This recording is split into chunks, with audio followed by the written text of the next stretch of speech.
안녕하세요. 오늘도 서연살롱을 찾아주셔서 감사합니다. 저는 불과 얼마 전에 친정 엄마를 보낸 20대 여자예요. 요즘처럼 마음이 힘들 땐 그냥 숨만 쉬고 있어도 하루가 너무 힘들었는데요.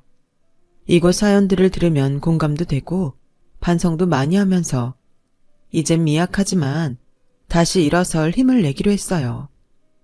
그러면서 저의 후회스러웠던 선택으로 인해 일어났던 일들에 대해 제 이야기를 하고 싶어졌습니다. 솔직히 이렇게라도 그 인간들이 망신을 당했으면 하는 바람도 있고요. 뭐 따지고 보면 모든 건 제 잘못에서 비롯된 거라 제가 이 글을 쓴다는 게 제 얼굴에 침 뱉길 것 같아서 많이 망설여지긴 했는데 앞으로 남은 인생은 정말 잘 살아보고 싶은 마음에 용기를 내봅니다. 저는 평범한 집에서 태어났어요. 아니, 평범하다고 생각했는데 지금 생각해보면 썩 그렇지도 못했던 것 같아요. 저희 엄마가 엄청 짠순이었거든요.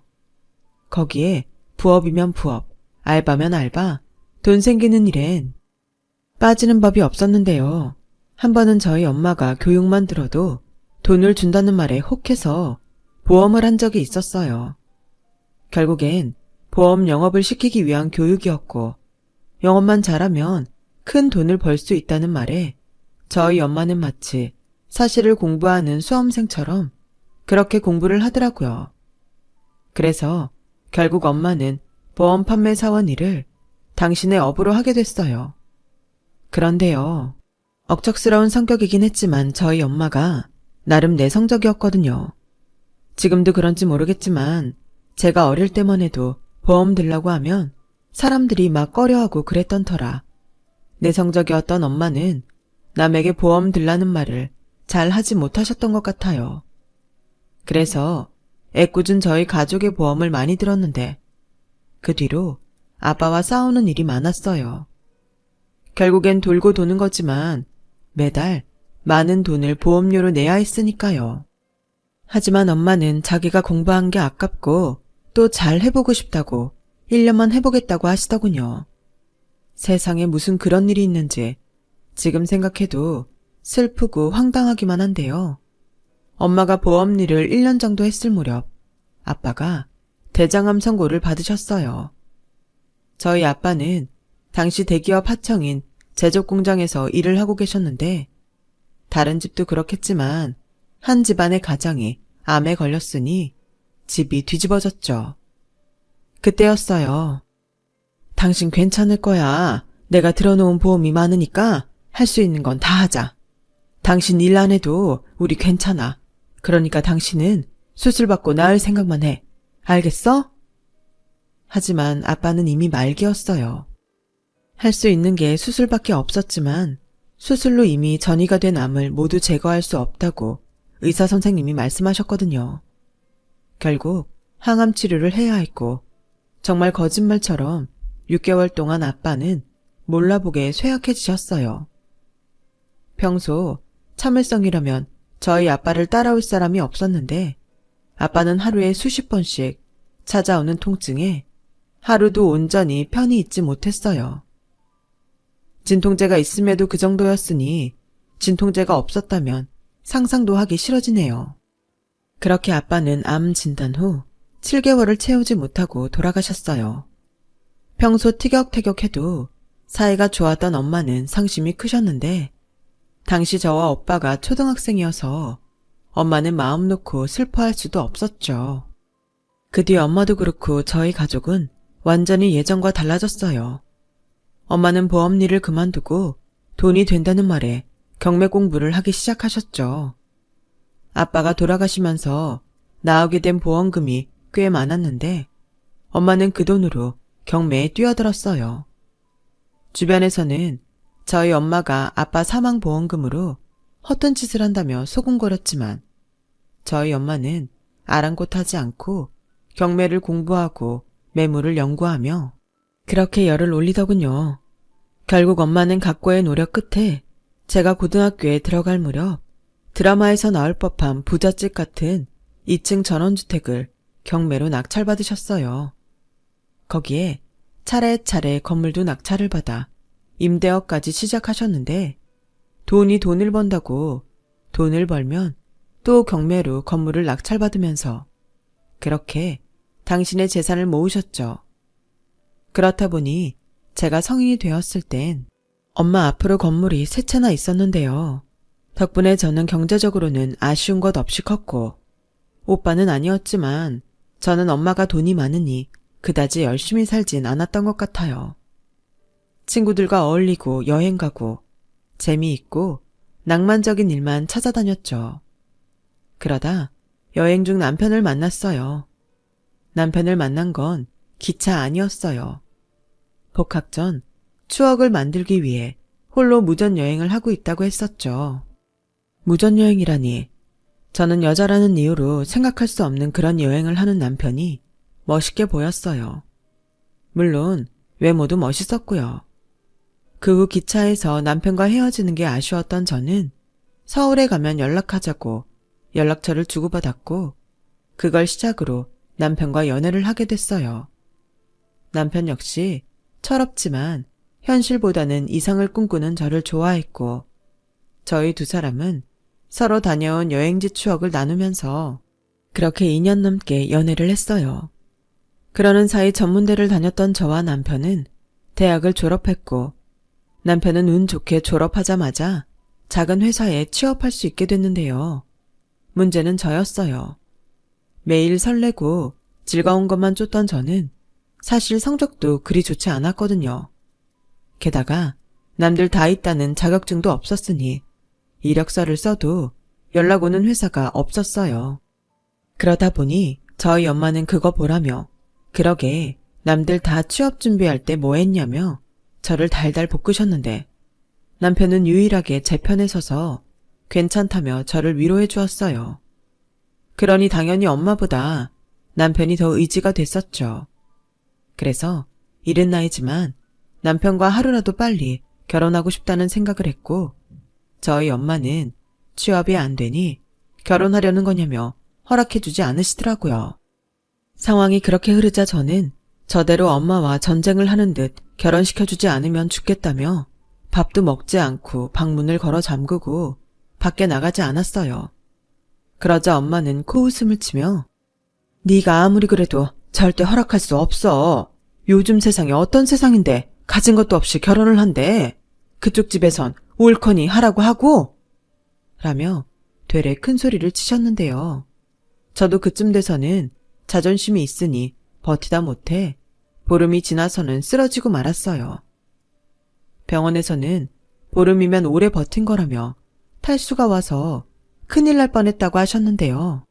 저희 엄마도 부모인지라 제가 쓰러지자 그만 눈물을 보이셨어요. 엄마라고 좋은 마음으로 저를 그 지경까지 만드신 게 아니었을 테니까요. 결국 엄마는 저희 뜻대로 일단은 결혼 허락을 하셨어요.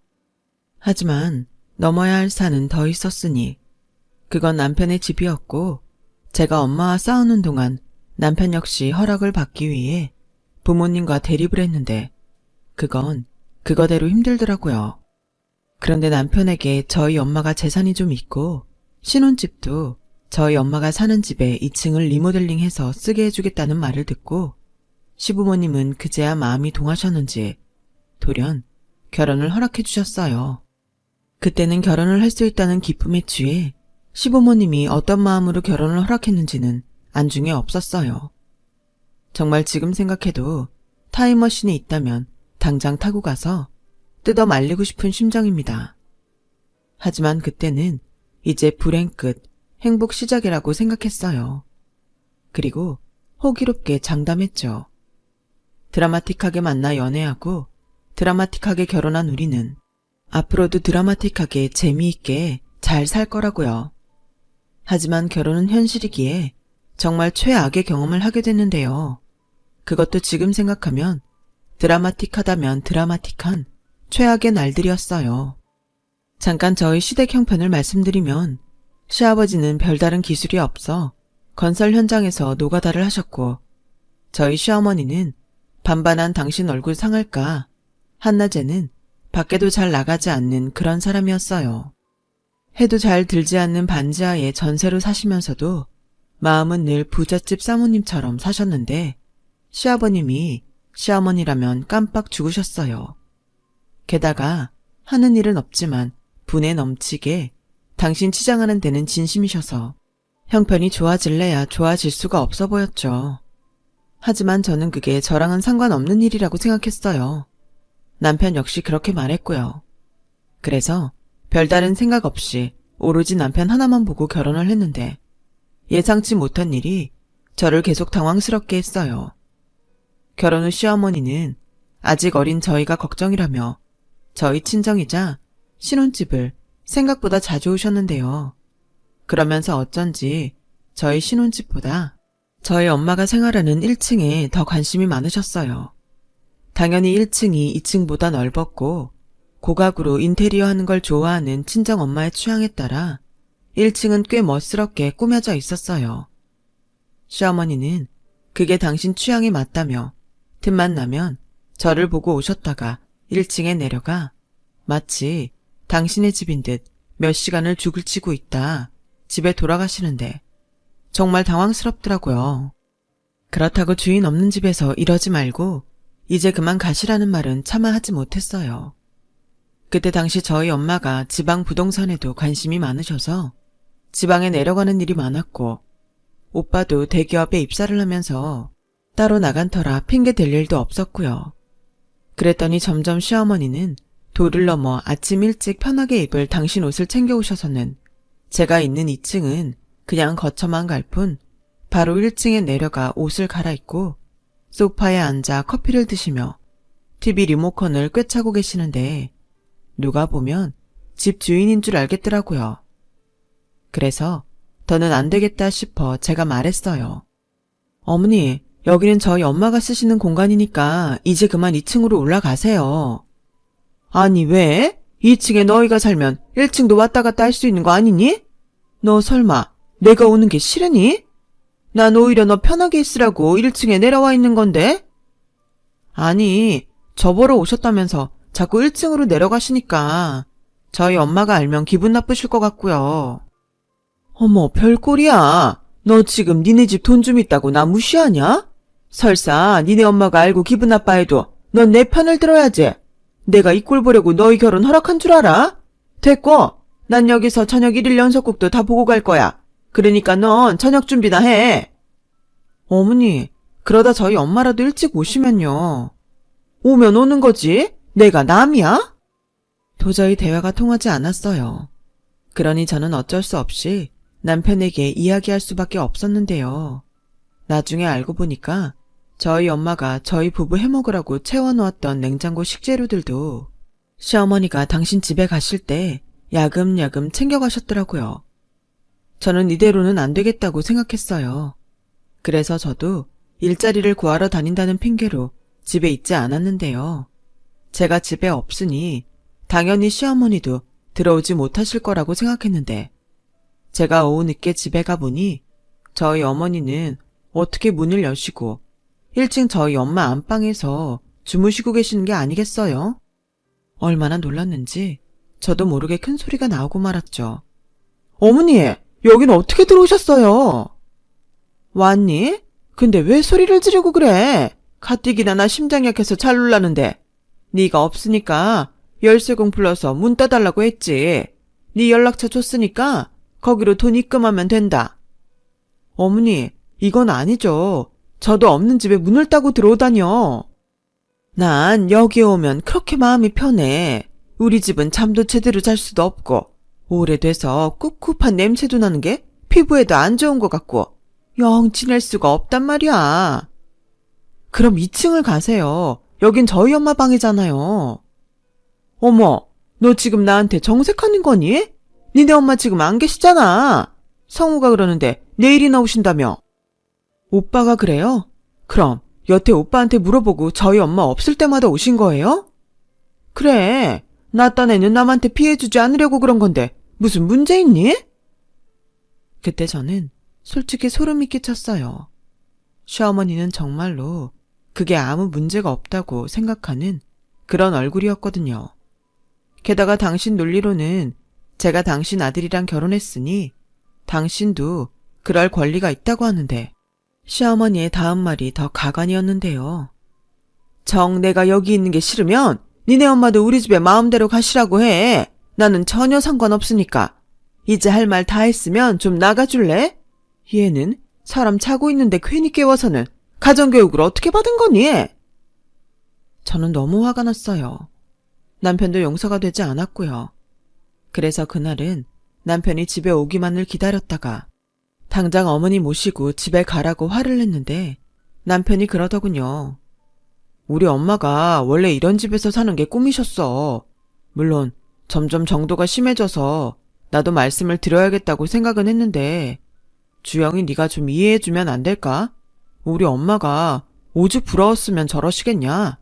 나중에 우리 분가하면 그러고 싶어도 못하실 거야. 그럼 그냥 우리 분가하자. 원룸 월세도 난 괜찮아. 아니, 여기 리모델링 해주셔서 넓고 좋은데 원룸은 뭐하러 가? 알았어. 내가 엄마한테 잘 말씀드려서 거실만 쓰시라고 할게. 그럼 괜찮지? 뭐가 괜찮다는 건지 저는 그때 콩깍지가 비로소 벗겨진 것 같았어요. 그렇게 멋있고 낭만 있다고 생각한 남편이 뭐가 옳고 그른지도 모르는 지질이 궁상의 찌질이 같더라고요. 그날 이후 모든 게 변했어요. 낭만과 이상만 쫓던 제가 저희 엄마가 그렇게 바라던 현실에 눈을 뜬 거예요. 그리고 시어머니의 만행도 저희 엄마가 더 이상 지방에 내려가지 않게 되면서 끝이 났는데 그러자 걸핏하면 저를 불러 이사 타령을 하셨죠. 네가 봐도 여기가 니네 집에 비하면 너무 초라하잖아. 나를 봐라. 밖에 나가면 당연하게 사모님 소리를 듣는데 내가 이런 짓고 저게 산다는 게 말이 되니? 그래서 하는 소린데 네가 니네 엄마한테 말씀 좀 잘 드려서 우리 이사 좀 가게 해주면 안 될까? 어머니, 농담이라도 그런 말 하지 마세요. 자식인 저도 엄마한테 신세 지고 있는 거 다 아시잖아요. 아니, 그게 신세야? 2층에 궁전처럼 리모델링 다 해줬잖아. 그래도 저희도 당연히 분가하고 싶죠. 죄송하지만 그건 좀 어려울 것 같아요. 너는 니네 능력 있는 엄마 뒀다 뭐 했으니? 이럴 때 네가 며느리 노릇 톡톡히 해주면 내가 널 업고 다니겠다. 안 업어주셔도 돼요. 그리고 다른 용건 없으시면 저 이만 일어날게요. 오늘 면접 보기로 한 알바 자리가 있어서. 뭐? 알바? 네가 왜 일을 해? 저도 이제 생각 바꿨어요. 한 푼이라도 더 벌어서 오빠랑 분가하려고요. 그리고 틈틈이 자격증 공부해서 애 갖기 전에 취직할 거예요. 아니, 한 살이라도 젊을 때 애를 낳지. 돈 있는 엄마도 있으면서. 돈은 제가 아니라 저희 엄마가 있는 거니까요. 그리고 저희는 당분간 애 가질 마음 없어요. 그럼 이만 가보겠습니다. 사실 거기까지는 참을만 했어요. 제 선에서 딱 선을 그으면 된다고 생각했으니까요. 그런데 그것도 잠시 저는 또 시어머니의 선 넘는 요구를 듣게 됐어요. 그건 어느 날 날벼락처럼 날아온 소식 때문이었는데요. 현장에서 일을 하시던 시아버님이 추락사고를 당하셔서 병원에 이송됐다는 연락이었어요. 그래도 다행히 9층이 아닌 2층에서 떨어지셔서 걱정했던 것과 달리 큰 부상은 아니었어요. 하지만 떨어지시면서 발목이 골절되어 시아버님은 당분간 병원 신세를 지어야 하셨는데 시어머니가 그러시더라고요. 주영아, 네 시아버지가 저렇게 돼서 우리 이제 어쩌냐? 그래도 저 정도인 게 천만다행이에요. 아까 담당 선생님께 여쭤보니 수술 안 해도 된다고 하셨잖아요. 그래도 이 일을 못하잖아. 당분간은 기부스에 목벨까지 짚고 다녀야 한다는데 우리는 그 사이 뭐 먹고 사니? 아, 그러게요. 주영아, 너도 시집 왔으니까 우리 가족 맞지? 이럴 때야말로 네가 나서야 해. 네? 제가요? 제가 어떻게... 얘가 왜 이렇게 말귀를 못 알아들어? 집에 가서 엄마한테 상황 좀 잘 말씀드리고 네가 우리가 너무 걱정이라고 말 좀 해봐. 뭐 정 민망하면 빌려달라고 해도 되고 나중에 니들 월급으로 갚으면 되잖아. 어머니! 나도 자존심 상해서 이런 말하기 싫어. 근데 어떡해? 아니면 니들이 대출이라도 받아서 우리 주든가. 정말 너무 짜증났어요. 그 흔한 실비보험도 없으시더라고요. 도대체 돈 벌어다 어디에다 쓰시는 건지 이런 것도 대비가 안 되어 있는 시댁에 저는 정말 말이 나오지 않았죠. 저는 시어머니의 말처럼 친정 엄마에게 손 벌릴 생각이 없었어요. 물론 시댁의 사정은 안타깝긴 했지만 저희 엄마가 사돈 병원비까지 해결할 이유는 없으니 제가 먼저 남편에게 일단은 카드로 해결하자고 말했어요. 뭐? 병원비를 카드로 긁자고? 어차피 수술도 안 하셨잖아. 그럼 그렇게 감당 안 될 돈은 아닐 거야. 그러지 말고 자기야, 우리 장모님한테 부탁드리면 안 될까? 다른 사람도 아니고 사돈이신데. 오빠까지 정말 왜 이래? 우리 엄마 돈이 누구나 다 쓸 수 있는 공금이야? 야, 말이 좀 심하다. 도움 좀 받자는 건데. 됐고, 나 그동안 알바해서 모은 돈도 있어. 이건 자식인 우리가 하자. 저는 당연히 그게 맞다고 생각했어요. 그래서 저희 엄마는 이 사실을 알 필요가 없다고 생각했는데 저희 엄마가 대뜸 저에게 현금이 든 봉투 하나를 건네셨어요. 알고 보니 발빠른 시어머니가 먼저 전화로 선수를 친 거 있죠. 정말 어이가 없었어요. 엄마한테 미안해서 눈물도 나오더군요. 주영아, 왜 울어? 이딴 일로 울지 마. 미안해. 정말 어디까지 해야 할지 모르겠어. 이 정도는 괜찮아. 재산을 뚝 잘라서 달라는 것도 아니고 당신도 여간 곤란하니까 나한테까지 그런 말을 했겠지. 그런 말 하면서 얼마나 자존심 상했겠니. 엄마는 네가 조서방이랑 행복하면 그걸로 됐어. 둘이 아직도 좋아 죽지? 뭐 그렇지. 그럼 됐다. 엄마 또 금방 나가봐야 해. 아파트 하나 경매나 한다고 해서 한번 가보려고. 잘하면 우리 딸 분가할 때 해줘도 좋으니까. 엄마는 마치 제가 시댁 때문에 소가리를 하고 있다는 걸 다 아는 듯 말씀하셨어요. 그리고 봉투를 열어 금액을 확인하니 200만 원이 들어있었고 제가 생각하기에 병원비와 시아버님 치료하는 사이 두 분 생활비는 될 거라고 생각했어요. 부족하면 제가 모은 돈을 드리면 되니까요. 그런데 환한 미소로 봉투를 받은 시어머니는 액수를 확인하고는 얼굴빛이 싹 바뀌었는데요. 그러면서 무슨 생각인지 제 앞에서 이런 말을 했어요. 세상에 고작 200만 원? 있는 사람이 더 한다더니 니네 엄마 짠순이 맞나 보다. 성우가 그러는데 원래 사돈이 짠순이였다며. 아무리 돈을 벌면 뭐하니? 사람 본판은 안 바뀌는 걸. 세상에 이 푼돈으로 뭘 하라고.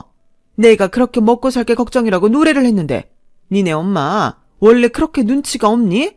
아니면 자기한테 돈 좀 부탁했다고 날 깔보는 거야?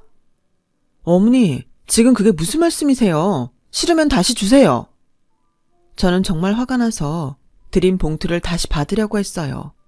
그러자 자기도 아차 싶었는지 얼른 봉투를 자기 주머니에 넣으며 어색하게 자기가 시아버님 때문에 많이 놀라고 예민해서 그런 거라며 말을 돌렸는데 그 뒤 시어머니의 행동이 더 어이가 없었어요. 돈이 없어서 그렇다며 시아버지에게 수술할 것도 아닌데 퇴원하자고 짜증을 내시더라고요. 결국 다음날 시아버님은 통원 치료를 받기로 하고 퇴원을 하셨어요. 그리고 그날은 남편이 시아버님의 퇴원을 돕기 위해 월차를 냈는데요. 저도 그동안 쌓인 게 많아서 그런지 남편에게 짜증을 냈네요. 남편도 자기한테 왜 짜증을 내냐며 저에게 짜증을 냈고요. 둘이 깨벗고 행복하려고 한 결혼인데 이게 뭔가 처음으로 결혼한 걸 후회했어요. 하지만 제가 행복하면 됐다고 말하던 엄마 생각에 남편과 헤어질 생각은 하지 않았는데요. 그때까지는 그래도 남편과는 큰 문제가 없으니 시댁 때문에 헤어지고 싶지 않다고 생각했던 것 같아요.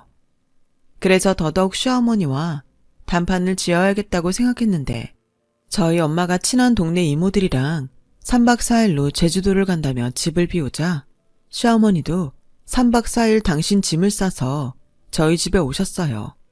아니, 정확히 말하면 저희 집이 아닌 저희 엄마 집이었죠. 어머니, 아버님은 어쩌시고 여기로 오셨어요? 주영아, 나도 너무 힘들어. 휴가가 필요해. 원래 아픈 사람보다 옆에서 간호하는 사람이 더 힘들다. 이제 네 시아버지 목발 짚고 곧잘 다녀. 그래서 나도 여기서 좀 지내련다. 너는 신경 쓰지 말고 내려올 거 없다. 아, 여기 뭐가 맛있니? 배달 좀 시켜봐라. 근데 어쩌죠? 저희 오빠가 엄마 안 계시는 동안 오기로 했는데. 뭐? 니네 오빠가? 왜? 엄마가 자꾸 집을 비워서 좀 그렇다고 오빠한테 부탁하고 가셨대요. 오빠도 마침 휴가가 남았는데 집에서 쉬고 싶다고. 아니 왜? 다 큰 남자가 지 집 놔두고. 여기도 오빠 집이에요. 오빠 본가. 결국 시어머니는 다시 당신 짐을 싸들고 시아버님이 계시는 집으로 궁시렁거리며 돌아가셨어요. 그리고 나중에라도 제가 거짓말한 것을 들키면 안 되니 오빠에게 그간의 일을 이실직고할 수밖에 없었는데요. 박주영, 너 지금 네가 말한 게 전부 사실이야? 오빠, 3일 휴가 내는 거 어려우면 그냥 3일만 여기에서 출퇴근해. 여기에서 왔다 갔다 하는 모습 보이면 괜찮을 것 같은데. 그러게, 왜 그런 결혼을 하냐고. 엄마가 반대했을 때는 다 그런 이유가 있는 건데. 그리고 네 남편은 그걸 가만히 보고 있어? 하도 없이 살아서 그런 거니 이해해달래. 뭐? 그놈도 제정신이 아니네. 나도 알아. 그래서 아닌 건 아니라고 정리하고 있어. 그러니까 이번에 오빠가 와서 나 좀 도와줘. 내가 평생 오빠한테 아쉬운 소리 한 적 있어. 알겠어. 일단은 3일은 힘들고 2일은 휴가 내서 갈게. 네 남편한테는 내가 오늘 밤 늦게라도 집에 간다고 해. 그리고 오빠 그놈 가만 안 둔다. 너 나서지 마. 알겠어. 저는 사실 오빠가 나서면 어느 정도 문제가 해결될 거라고 생각했어요. 그리고 어느 정도는 그게 먹히기도 했는데요. 남편에게 오빠가 1층 집에 와 있기로 했다고 하자 당황한 기색이 역력했어요. 아니, 형님이 집에 왜 오시는 거야? 내가 다 말했어. 오빠는 이해해달라고 했지만 난 도무지 이해할 수 없어. 나중에 엄마가 알면 난 뭐가 돼? 그래서 미연에 방지하려고. 앞으로는 엄마가 집 비우면 우리 오빠가 와 있기로 했어. 그러니까 이젠 어머니한테 집 빈다고 말하지 마. 가만 보면 어머니보다 오빠가 더 나빠. 진짜 너무하네. 그냥 부잣집 사모님 체험하고 싶다는 건데 우리 엄마만 불쌍하다. 평생 소원이라고 했는데. 아니, 그 소원을 왜 남의 집에서 이루려고 해. 입장 바꿔서 생각해봐. 우리가 고급 아파트 사는데 우리 오빠가 이런 아파트에 사는 거 소원이었다고. 우리 없을 때 몰래 머물다 간다고 생각하면 기분 안 나빠? 기분 나빠. 그게 정상이야. 이제 이해했어? 앞으로는 이런 일 없도록 해. 알겠어. 남편은 저에게 약속했어요. 그리고 자기 집에도 자기가 말한다고 했는데 남편에게 이야기를 전해 들었는지 시어머니가 저를 밖에서 보자고 하시더라고요. 솔직히 저 불러다 화라도 내시려고 그러나 생각했어요. 그래서 이참에 나도 할 말은 하자 라고 생각하고 나갔는데요. 시어머니는 저의 예상과는 달리 한껏 미소를 지으며 고상하게 저를 기다리고 계셨어요. 우리 주영이 왔니? 너 좋아하는 걸로 시켜. 여기 커피향 진짜 좋다. 어머니, 저 부르신 용건이 뭐예요? 너는 무슨 애가 그렇게 급해? 커피 한 잔 음미할 시간도 없어. 다른 건 아니고 내가 성우 말 듣고 곰곰이 생각했는데 그동안 내가 참 염치가 없었다 싶어. 아들 처가살이 하는데 엄마라는 여자는 생각도 없이 그 집에서 사모님 체험이나 했다니 내가 낯이 뜨겁더라. 미안하다. 이제라도 알아주셨다니 제가 더 감사해요. 저희가 열심히 벌어서 어머니 좋은 집으로 이사할 수 있게 노력할게요. 어머, 얘 말하는 것 좀 봐. 내 말이 그 말이야. 근데 니들이 벌어서 우리 이사시켜주는 거 너무 오래 걸리지 않겠어? 우리 전세 계약도 끝나가고. 그러지 말고 분가하고 싶다고 엄마한테 말해봐. 이왕이면 큰 아파트로 해달라고 해. 나중에 애 낳고 키우려면 이사 다니기 힘들어. 그럼 내가 거기서 니들이랑 살면서 살림도 해주고 손주도 돌보면 되지. 내가 진작에 이런 생각을 해야 했는데. 그리고 가만 생각해보니까 주영이 너한테도 그만한 게 없더라. 우리 주영이가 아빠가 일찍 돌아가셨잖아. 그럼 아빠 사랑도 오래 못 받았을 텐데 이참에 아빠 그늘에 사는 것도 좋지 않아? 저는 하도 기가 막혀서 헛웃음이 났어요. 하지만 시어머니는 저의 헛웃음을 자기 뜻에 동조한다고 생각한 듯 잔뜩 기대에 부풀었는데요. 저는 속으로 그건 뭐 아빠 체험인가요? 라는 말이 목구멍까지 올라왔다가 겨우 참아냈어요. 그리고 잘됐다고 생각하고 이참에 하고 싶은 말을 쏟아내려고 하는데 오빠에게서 전화가 오더라고요. 오빠, 나 지금 좀 바쁘거든? 나중에. 주영아, 너 지금 당장 땡땡 병원으로 와. 상황이 많이 심각해. 무슨 소리야? 오빠 어디 아파? 내가 아니고 엄마가 쓰러졌어. 근데 병원에 와보니까 상태가 너무 안 좋아. 지금 당장 와. 오늘 밤이 고비래. 저는 머릿속이 하얗게 되는 것만 같았어요. 시간이 없다니.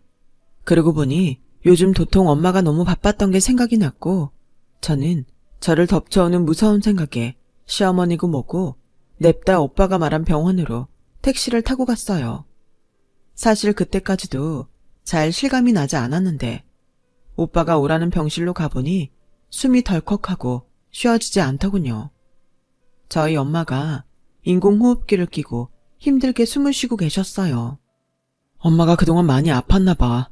우리 걱정할까 봐 말도 제대로 못하시고 지방 간다고 여행 간다고 그러신 게 사실은 병원에 있던 거였어. 아니 왜? 오빠랑 내가 있는데 왜 우리 엄마가 혼자서 병원에 있어? 그러게 말이다. 나라도 자주 전화하고 챙겼어야 했는데 이런 줄도 모르고. 오빠, 우리 이제 어떡해? 우리 엄마 어떡해? 나 그동안 엄마 속만 썩였는데 난 어떡해? 정말 악몽이라면 당장 깨고 싶은 그런 시간이었어요. 수시로 울리는 기계음에 제 심장이 쪼그라드는 것 같았죠. 그리고 동이 막 트려는 새벽, 엄마는 한 번도 눈을 뜨지 못하시고 아빠 곁으로 가셨죠. 뒤늦게 연락을 받고 온 남편은 내내 제 옆을 지키다 제가 엄마의 사망 선고를 듣고 쓰러지니 저를 병실로 옮겼는데 정신을 차리고 일어나니 제 앞엔 검은 상복이 놓여있더군요. 꿈이길 간절히 바랬는데 꿈이 아니었어요. 그리고 상복이 있다는 건 장례식장에 가야 한다는 거였는데 정말 가기 싫더라고요. 거기 가면 정말로 엄마가 제 곁에 없는 것 같아서 그걸 실감하고 싶지 않았어요. 하지만 저는 가지 않을 수 없었죠. 거기엔 저만큼 힘든 오빠가 그 자리를 홀로 지키고 있을 테니까요. 저는 떨어지지 않는 걸음으로 병원에서 얼마 떨어지지 않는 장례식장으로 갔고 많은 손님 가운데 불행한 사람은 저랑 오빠밖에 없는 것 같더군요. 오빠는 빈소 앞에서 멍하게 앉아있다가 이내 저를 보고 괜찮다는 듯 옅은 미소를 지었어요. 늘 저에겐 한심하다며 혼만 내던 오빠였는데 그때는 오빠가 참 어른처럼 느껴지더군요. 그리고 부들부들 떨리는 손으로 제 손을 잡아줬는데 저도 모르게 오빠 손을 꽉 잡았어요. 이젠 이 세상에 오빠랑 저 둘밖에 없다는 생각이 들어 저도 오빠에게 힘이 되어주고 싶었죠.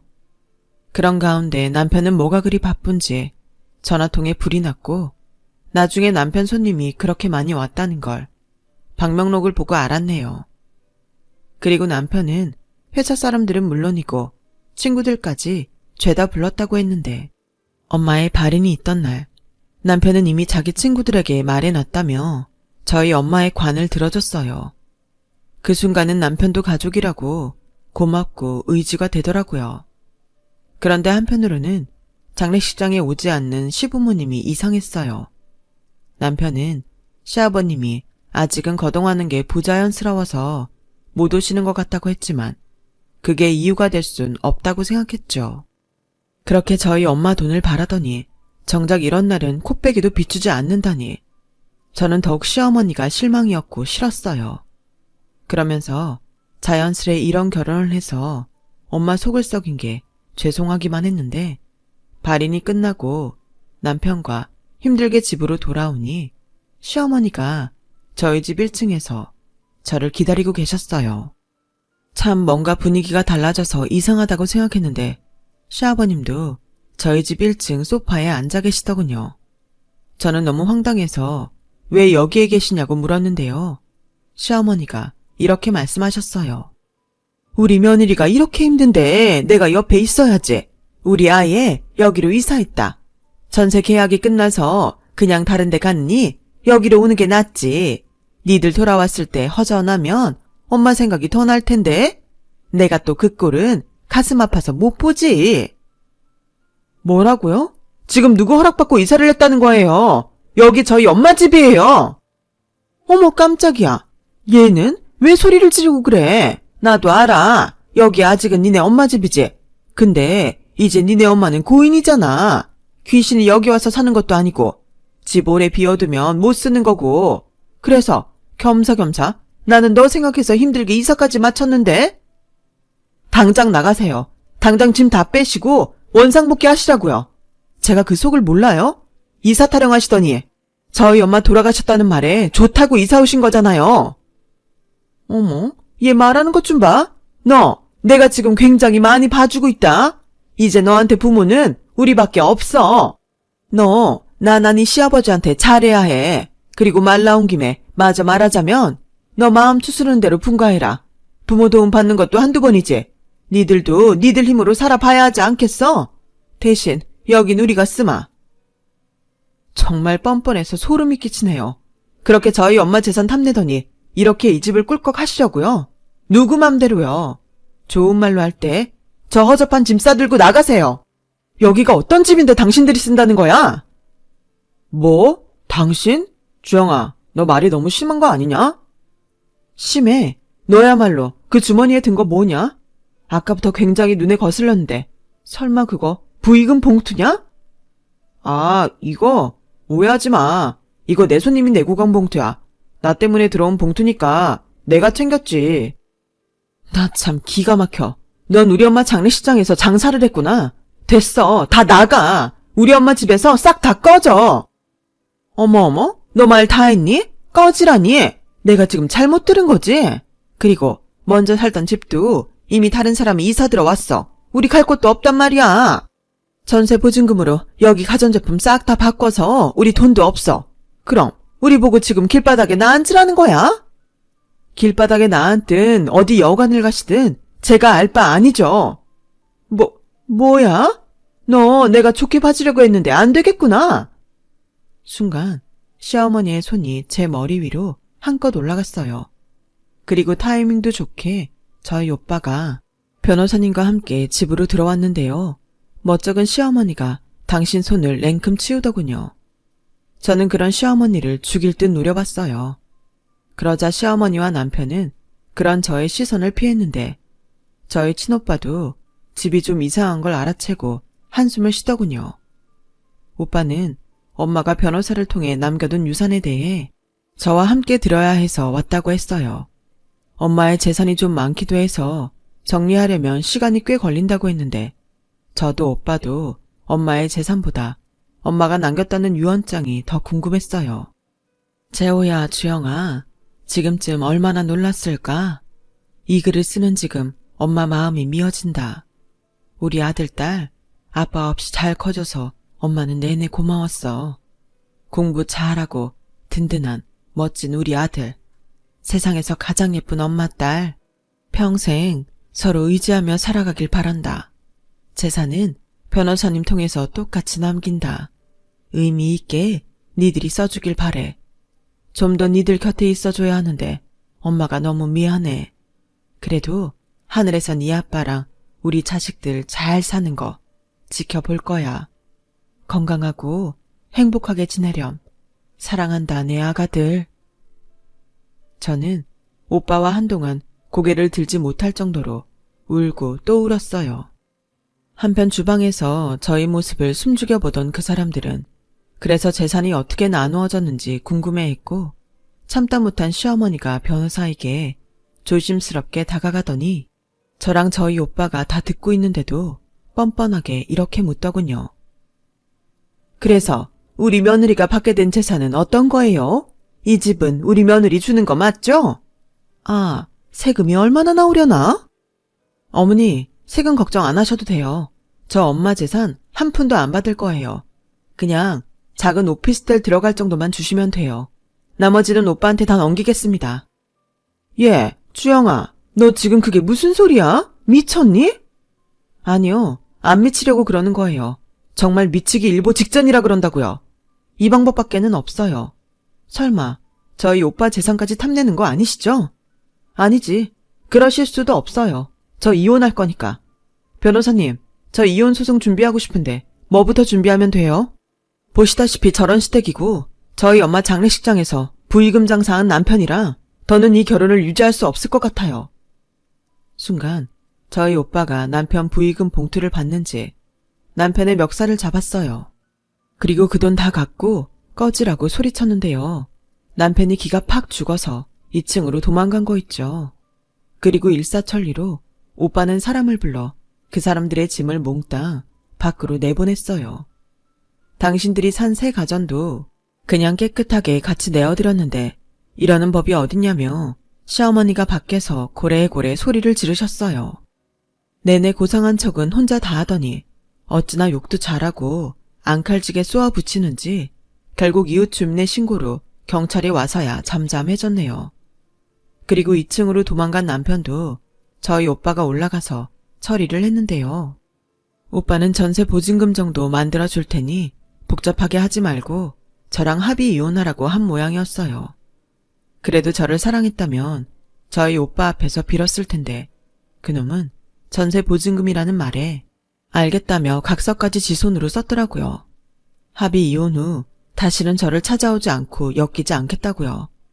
그렇게 저는 오빠의 도움으로 쓰레기 같은 결혼 생활을 정리할 수 있었어요. 그리고 모든 것이 정리된 후엔 오빠는 엄마의 뜻대로 재산을 나누고 싶다고 했는데요. 왜? 난 진짜 괜찮은데 오빠가 그 인간한테 전세 보증금도 줬잖아. 오빠 그 정도 능력 있어. 그리고 이혼 소송이 얼마나 힘든데 내 친구는 그거 하다가 탈모까지 왔는걸. 그 정도면 싸게 떼온 거야. 그리고 앞으로 세상이 얼마나 험한데 네 앞으로 뭐라도 있어야지. 난 어쩐지 그거 받을 자격이 없는 것 같아. 오빠는 아니지만 난 살면서 엄마한테 불효만한 자식이잖아. 네가 무슨 불효만해. 엄마가 나 독립할 때 그랬어. 너 있어서 괜찮다고. 세상에서 딸 없으면 어쩔 뻔했냐고. 목욕탕도 같이 가고 잔소리할 딸이 있어서 엄마는 매일이 신난다고 했어. 그러니까 그냥 우리 엄마가 주신 대로 감사히 받자. 그리고 앞으론 오빠가 엄마 대신 아빠 대신 할게. 뭐야, 그럼 장가도 안 가고 평생 나랑 살려고? 됐네요. 오빠도 얼른 좋은 사람 만나서 장가 가. 나도 조금만 아프다가 일어날게. 앞으론 정말 열심히 살고 잘 살 거야. 좋은 사람이 될 거야. 장하다 내 동생.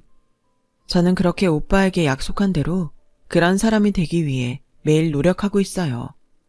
요즘은 직업학교도 다니고 있고 주말이면 오빠랑 등산도 다니고 자전거도 타면서 전에 없던 우애를 다지고 있어요. 이런 모습을 엄마가 살아계실 때 보셨다면 참 좋았을 텐데 깨달음은 애석하게 늘 한 발짝 늦는 것 같네요. 그래도 저는 앞으로는 같은 실수를 하지 않도록 예전과는 다른 인생을 살려고 노력하고 있어요. 이혼하고 시어머니는 결국 또다시 반지하 생활로 돌아가셨는데 남편이 저희 오빠가 준 보증금을 갖고 잠적해버렸다고 하더라고요.